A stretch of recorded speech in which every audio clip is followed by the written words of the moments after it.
എമ്പുരാനു ശേഷം മുരളി ഗോപിയുടെ തിരക്കഥയിൽ GN കൃഷ്ണകുമാർ മലയാളത്തിലും തമിഴിലുമായി ഒരുക്കുന്ന അനന്തൻകാട് എന്ന ചിത്രത്തിന്റെ ടീസർ പുറത്തിറങ്ങി.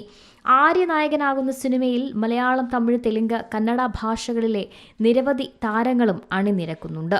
മറ്റൊരു പൊളിറ്റിക്കൽ ത്രില്ലർ എന്ന സൂചന നൽകിക്കൊണ്ടാണ് അനന്തൻകാടിന്റെ ഫസ്റ്റ് ലുക്ക് പോസ്റ്ററും ടീസറും പുറത്തിറങ്ങിയിരിക്കുന്നത്. ടിയാൻ എന്ന ചിത്രത്തിന്റെ സംവിധായകനാണ് GN കൃഷ്ണകുമാർ. മിനി സ്റ്റുഡിയോയുടെ ബാനറിൽ വിനോദ് കുമാർ അവതരിപ്പിക്കുന്ന ചിത്രത്തിന് സംഗീതം ഒരുക്കുന്നത് അജനീഷ് ലോക്നാഥാണ്. കാന്താര, മംഗളവാരം, മഹാരാജ എന്നീ സിനിമകളുടെ സംഗീത സംവിധായകനാണ് അജനീഷ് ലോക്നാഥ്. ഇന്ദ്രൻസ്, മുരളി ഗോപി, ദേവ് മോഹൻ, അപ്പാനി ശരത്, വിജയരാഘവൻ, നിഖില വിമൽ, ശാന്തി, രജീന, സാഗർ സൂര്യ, സുനിൽ, അജയ്, കന്നഡ താരം അച്യുത് കുമാർ എന്നീ നിരവധി താരങ്ങളും ചിത്രത്തിൽ അണിനിരക്കുന്നുണ്ട്. വൻ വിജയമായി മാറിയ മാർക്ക് ആന്റണിക്ക് ശേഷം മിനി സ്റ്റുഡിയോയുടെ ബാനറിൽ വിനോദ് കുമാർ നിർമ്മിക്കുന്ന 14ാമത്തെ ചിത്രം കൂടിയാണ് Ananthankad. Entertainment desk, C Malayalam news.